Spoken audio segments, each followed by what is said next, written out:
Hello welcome everyone. तो कैसे हो आप सब गाइस? Happy independence day. और मैं आपको एक बात बता देता हूँ गाइस, 15 अगस्त को अपना जैसे इंडिपेंडेंस डे था, ऐसे ही कोरिया में भी 15 अगस्त का ही इंडिपेंडेंस डे था। तो यहाँ पे सैटरडे था, क्योंकि सैटरडे और संडे आ गया था, तो इसके लिए इन्होंने आज की छुट्टी कर रखी है 15 अगस्त की। तो गाइस, अपना देश जब स्वतंत्र हुआ था 15 अगस्त को, तो कोरिया भी जापान से मुक्त हुआ था एक तरह से। तो गाइस, इनकी भी छुट्टी थी, अपनी भी छुट्टी थी, इसलिए मैंने आपको पीछे दिख रहा होगा झंडे लगा रखे हैं, दोनों ही एकदम लगे रहते हैं। Okay, I love my country और एज वेल एज कोरिया। तो गाइस, चलिए स्टार्ट करते हैं। जो आज हम बात करेंगे गाइस, वो है स्टूडेंट्स के बारे में। कि मेरे पास कई बहुत सारे कमेंट्स आते हैं कि भाई कैसे हम अप्लाई करें, क्या करें। तो मेरे को पता है गाइस, आपको बहुत सारे डाउट्स होते हैं। मैं हूँ आपके साथ गाइस। मैं पूरी अपनी पूरा ट्राई करता हूँ, मैं पूरी ट्राई करता हूँ कि आपकी पूरी हेल्प कर सकूँ मैं। क्योंकि जब मैं इंडिया में था तो मेरे भी कुछ क्वेश्चंस होते कि भाई वहाँ जाके क्या करना है। मेरे को पता नहीं था कि यहाँ पे इंग्लिश की ज़रूरत होती है या नहीं होती है। तो ऐसे बहुत सारे क्वेश्चन हैं, तो आज हम इनके ऊपर कुछ डिस्कस करेंगे गाइस।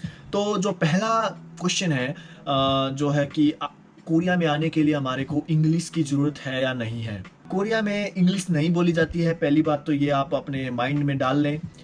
हाँ, बेनिफिट्स हैं, अगर आपको इंग्लिश आती है तो अच्छी बात है। लेकिन अगर आपको अंडर ग्रेजुएशन करनी है, अब अंडर ग्रेजुएशन के लिए जैसे 12th करने के बाद जो आप हायर स्टडी करते हो, अंडर ग्रेजुएशन में एडमिशन लेते हो, वो दो तरह के इंग्लिश ट्रैक होता है और एक कोरियन ट्रैक होता है। ज़्यादातर यहाँ पे जितने भी कोरियंस होते हैं गाइज, वो सभी कोरियन ट्रैक पे जाते हैं। क्योंकि ये क्या है, जो जैसे हमारे वहाँ पे क्या होता है, हम सब कुछ इंग्लिश में पढ़ते हैं, हमारी सारी किताबें इंग्लिश में होती हैं भाई। साइंस पढ़ रहे हो तो इंग्लिश में, कंप्यूटर पढ़ रहे हो तो इंग्लिश में, हर चीज़ इंग्लिश में होती है। लेकिन यहाँ पे क्या होता है, 12th की सारी किताबें जितनी भी होती हैं, 10th की सारी किताबें, यूनिवर्सिटी में भी ये क्या करते हैं, अपनी ही लैंग्वेज में पढ़ते हैं। इंग्लिश में कोई किताब नहीं है गाइस।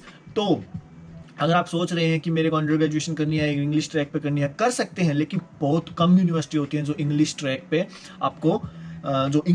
आपको मतलब पढ़ाती हैं आपको। और उन यूनिवर्सिटीज़ में क्या होता है, बहुत डिफिकल्ट होता है एंटर करना। जैसे कि सोल नेशनल यूनिवर्सिटी है, उसमें आपको अंडर ग्रेजुएशन कुछ कोर्स होंगे जो आपको मिल सकते हैं, बट ये नहीं होगा कि आपको सभी कोर्स इंग्लिश में करने को मिलेंगे। तो कुछ यूनिवर्सिटीज़ है, वो आपको इंटरनेट पे सर्च करना पड़ेगा कि गाइस कौन सी यूनिवर्सिटी है जो इंग्लिश में मतलब करा रही है ये कोर्स। ज़्यादातर यहाँ पे क्या होता है, जो जहाँ भी आप देखेंगे, और तो सोल नेशनल यूनिवर्सिटी में भी क्या होता है, सब कुछ कोरियन लैंग्वेज में है और हर चीज़ यहाँ पे कोरियन में पढ़ी जाती है। तो गाइस, जो पहला क्वेश्चन था आपका इंग्लिश, तो इंग्लिश की बिल्कुल टेंशन मत लीजिए। अगर आपको मास्टर डिग्री करनी है तो मास्टर डिग्री यहाँ पर ज़्यादातर इंग्लिश में ही होती है, कोरियन में भी होती है। लेकिन फिर कोरियन में क्या क्या करना होता है, ज़्यादातर वो फिर इंग्लिश को ट्राई करते हैं, इंग्लिश में ही पढ़ने की ट्राई करते हैं। तो ये फिर वहाँ पे इनका एक बैड वो लग जाता है, बैरेज हो जाता है गाइज एक तरह से। बड़ी मुश्किल होती है इनको। तो इसलिए बहुत सारे स्टूडेंट्स मास्टर डिग्री के लिए नहीं जाते हैं कोरियंस, अपना ग्रेजुएशन की और अपना जॉब वगैरह ढूंढी और काम खत्म। ओके, सेकंड बात गाइज, स्कॉलरशिप कैसे गेट करें। तो गाइज, स्कॉलरशिप के लिए जो बात करते हैं हम, वो मैंने आपको बताई थी, KGSP स्कॉलरशिप है, उसके अलावा कोई और स्कॉलरशिप नहीं है कोरिया में। एक KGS है जो मास्टर डिग्री के लिए है, और KGSP जो अंडर ग्रेजुएशन के लिए। अगर आप इंडिया से आ रहे हैं तो आप वही एक स्कॉलरशिप गेटिंग कर सकते हो। तो गाइज, उसके लिए क्या होता है, आपको एम्बेसी जाना पड़ता है। एम्बेसी में जाके आपको सारा कुछ पूछना पड़ता है कि मेरे को कब अप्लाई करना होता है। शायद अभी सितंबर में KGSP के लिए आप अप्लाई कर सकते हैं, और अब अप्लाई करेंगे तो आपका जो एडमिशन होगा वो मार्च में होगा। जो यहाँ के जो सेमेस्टर होते हैं, मैं आपको बता देता हूँ गाइस, मार्च में एडमिशन होता है, मार्च में स्टार्ट होते हैं, उसके एडमिशन स्टार्ट होते हैं सितंबर, अक्टूबर, नवंबर, चलता रहता है ये प्रोसेस। तो मार्च में आपको एडमिशन मिलता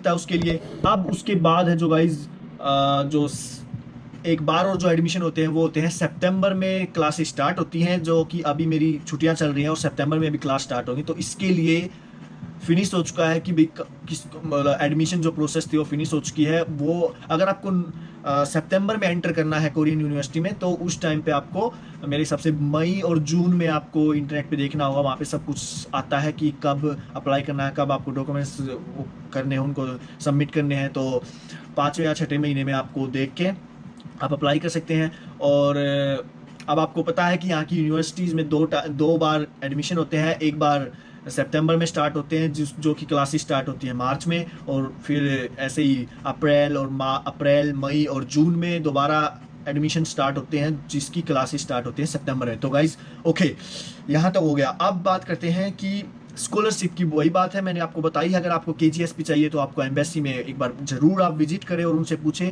कि क्या प्रोसेस है और कब आपको अप्लाई करना है, क्या करना है, तो वहाँ से आपको सारी इन्फॉर्मेशन गेट हो जाएंगी। या फिर आप किसी एक वेबसाइट है गाइस, उसका नाम है स्टडी इन कोरिया, एक वेबसाइट है स्टडी इन कोरिया, अगर आप उसमें जाएंगे तो उसमें भी आप देख सकते हैं कि कब ये अप्लाई होती है KGSP, उसमें सभी सारी उसकी डॉक्यूमेंटेशन वहाँ पे आपको मिल जाएगी गाइस। अब हम बात करते हैं, अगर आप कोरिया में आ जाते हैं और उसके बाद आपको स्कॉलरशिप कौन कौन सी मिलती हैं। अगर एक बार आप कोरिया आ जाते हैं और कोरिया में आप D2 वीजे पे आप यहाँ पे कोई 4 साल का कोर्स कर रहे हैं, उस टाइम पे आप स्कॉलरशिप बहुत ज़्यादा, मतलब बहुत सारी स्कॉलरशिप है जो आप अप्लाई कर सकते हैं। कुछ स्कॉलरशिप्स होती हैं जो आपको यूनिवर्सिटी देती है, आपके मार्क्स के ऊपर होते हैं, जो मतलब आपके मार्क्स अच्छे आते हैं तो उसके ऊपर मिलती है। अगर आपके पास टॉपिक होता है जो कोरियन लैंग्वेज, जैसे कि IELTS वगैरह होता है, TOEIC वगैरह होता है, इस तरह से कोरियन लैंग्वेज का भी एक टेस्ट होता है जिसके आधार पे आपको स्कॉलरशिप मिलती है। और कुछ और स्कॉलरशिप्स होती हैं, जैसे कि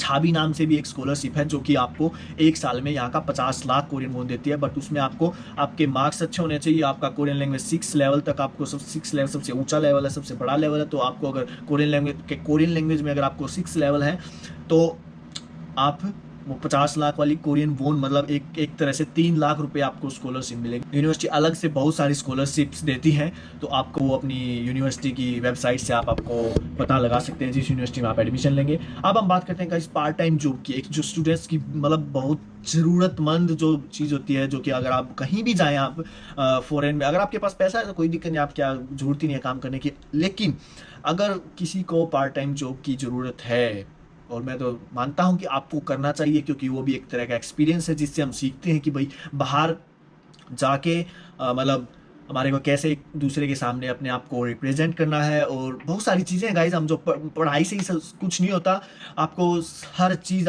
आपको हर चीज़ का एक्सपीरियंस होना चाहिए, मेरा ये मानना है गाइज। और जितना ज़्यादा आपका एक्सपीरियंस होगा उतना अच्छा है। ये मत सोचो कि मैं काम कर रहा हूँ ये वो, मैं तो वही उसी को मानता हूँ जो काम भी करता हूँ, जो स्टडी भी करता हूँ, वही बंदा बेस्ट है। तो कोरिया में भी यही कल्चर है, अपने आप कमाओ, खाओ और पढ़ो। तो गाइज एक तरह से दूसरे पे, तो गाइज आपको किसी के ऊपर भी डिपेंड नहीं रहना है, आपको एक तरह से इंडिपेंडेंट बनना है। आप सब कर सकते हैं गाइज। अगर एक बार एंटर हो जाते हैं आप कोरिया में, तो उसके बाद आपके पास बहुत सारी अपॉर्चुनिटीज़ हैं, आप इधर उधर से आप यूनिवर्सिटी से ले सकते हैं।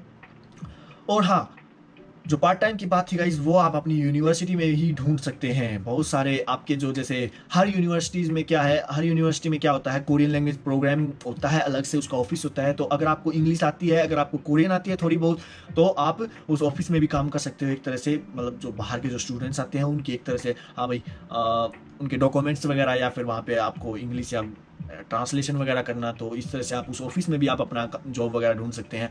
और स्कूल में ही बहुत सारे काम होते हैं, जैसे भाई क्लासेस वगैरह की देखभाल करना, या फिर आपके जो डिपार्टमेंट होता है उसमें भी बहुत सारे काम क्यों निकलती हैं। और स्कूल में मतलब ज़्यादा से ज़्यादा काम स्टूडेंट्स ही करते हैं गाइज, मतलब ये नहीं है अलग से कोई बाहर का कोरियन कर रहा है। बहुत ज़्यादा से ज़्यादा जो अपॉर्चुनिटीज़ देते हैं गाइज, वो स्कूल के स्टूडेंट्स को ही देते हैं कि भाई स्टूडेंट काम करके अपना पढ़ाई भी कर सके और अपना काम चला सके। तो गाइज ये यहाँ का कल्चर है, एक तरह से कह सकते हैं। और अब बात करते हैं गाइज एक छोटी सी मास्टर डिग्री के ऊपर। मास्टर डिग्री के लिए, तो मास्टर डिग्री में क्या होता है गाइज, आपको कोरियन लैंग्वेज की कोई ज़रूरत नहीं होती आपको मास्टर डिग्री के लिए कोरियन लैंग्वेज की। आपको जस्ट इंग्लिश का शायद TOEIC, टफल और IELTS की ज़रूरत होती है। अगर आपके पास वो है तो आप किसी भी यूनिवर्सिटी में अप्लाई कर सकते हैं। और बट आप अप्लाई करते समय ये जरूर ध्यान रखें कि वो यूनिवर्सिटी जो ट्रैक आप जो कोर्स कर रहे हैं वो इंग्लिश में दे रहे हैं या कोरियन लैंग्वेज में दे रहे हैं। कि हो सके कि आप उन्हें इंग्लिश में पढ़ना है और आपने कोरियन उसमें एडमिशन ले लिया, तो फिर आपको तकलीफ हो सकती है गाइस। और हाँ, अंडर ग्रेजुएशन के लिए गाइस क्या है, अगर आप इंग्लिश ट्रैक में नहीं जाते हैं तो आपको कोरियन मस्ट है। आपका एडमिशन ही कोरियन बेस पे होता है। आपको जब तक वो कोरियन जो टेस्ट होता है उसके तीन लेवल अगर आपको नहीं है, आपके पास 3 लेवल तक कोरियन जो टेस्ट है, तो आपका एडमिशन नहीं होगा उसमें, तो आप एडमिशन नहीं ले सकते अंडर ग्रेजुएशन में। तो कम से कम आपको 3 लेवल तो आपको गेट करना होता है उसमें। लेने होते हैं। थ्री लेवल तक तो आपको क्लियर करना होता है कोरियन टॉपिक जो टेस्ट होता है। और कोरियन लैंग्वेज के लिए आपको ना तो इंग्लिश की ज़रूरत है। अगर आप कोरियन लैंग्वेज में अगर आप एडमिशन ले रहे हो तो आपको इंग्लिश की कोई ज़रूरत नहीं है। आपको कहीं पे भी आपको इंस्टीट्यूट वगैरह घूमने की कोई ज़रूरत नहीं है। आप डायरेक्ट अप्लाई करें। 10th हो आपके पास या 12th हो, मैं जो प्रेफर करता हूँ 10th पे मैं बिल्कुल 100% श्योर नहीं हूँ कि आपको वीज़ा मिलेगा। लेकिन अगर आपके पास 12th आप हाई स्कूल आप अगर आपने ग्रेजुएट कर रखा है तो आपको 100% आपको मिलेगी एडमिशन। तो गाइस, और एक तो क्वेश्चन और थे, मैं अभी देख लेता हूँ एक सेकेंड। और गाइस एक क्वेश्चन और आता है गाइस जो बहुत फ्रीक्वेंटली मेरे से पूछते हैं आप, कि जो कोरियन लैंग्वेज का जो कोर्स है वो कितने ईयर्स का है। देखो, ये अलग से कोई कोर्स नहीं है, ये मतलब एक तरह से आपका स्टे होता है कि आप D4 मतलब कोरियन लैंग्वेज कोर्स पे आप कितने दिन यहाँ रह सकते हैं। तो गाइज कम से कम आप 2 ईयर्स यहाँ पे रह सकते हैं। लेकिन ऐसा कुछ वो नहीं है कि आप ये कोर्स ही 2 साल का अगर आप ये कर लोगे तो वो हो जाएगा। वो आपके ऊपर डिपेंड है गाइज। अगर मान लो आपने 1 साल में ही आपने 6 लेवल क्लियर कर दिए तो ख़त्म, आपको कोई ज़रूरत नहीं है वन ईयर और स्टे करने का। आप और कुछ अपना आगे परस्यू कर सकते हो। आप D2 के लिए आप अप्लाई कर सकते हैं, D2 के लिए आप अप्लाई कर सकते हैं गाइज। तो ऐसा कोई वो नहीं है कि भाई ये 1 साल की होती है, 2 साल की होती है। बट हाँ, आप इस वीजे पे D4 वीजे पे आप 2 ईयर्स स्टे कर सकते हैं। मतलब ओके, तो आपको 2 साल की अपॉर्चुनिटी मिलती है। उसमें अगर आपने जितनी सीख ली उसके बाद फिर आपको D4 वीज़ा मिलना मुश्किल होता है। आपको अंडर ग्रेजुएशन में अगर आपको कोरियन लैंग्वेज ट्रैक पे जाना है तो आपको 100% आपको कोरियन होनी चाहिए। और अगर आप इंग्लिश ट्रैक पे अप्लाई करते हैं तो आपको कोई ज़रूरत नहीं है कोरियन सीखने की। मास्टर डिग्री में भी आपको कोई ज़रूरत नहीं है कोरियन की। आप इंग्लिश में अगर आप बेस्ट हैं तो आप कर सकते हैं। और ऐसे ही जो आपका PhD वगैरह है वो भी इंग्लिश में ही होती है। तो गाइस, आई होप आपको ये वीडियो अच्छी लगी होगी गाइस। तो वीडियो को जितना ज़्यादा उसके गाइस को शेयर करें। जितने स्टूडेंट्स हैं आजकल, जितने भी स्टूडेंट्स हैं गाइस, अपने दोस्तों में इसको शेयर करो और सब्सक्राइब वगैरह कर दियो यार, कोई दिक्कत नहीं, आराम से कर दियो। Okay okay guys, bye bye, see you later. जय हिंद, जय भारत।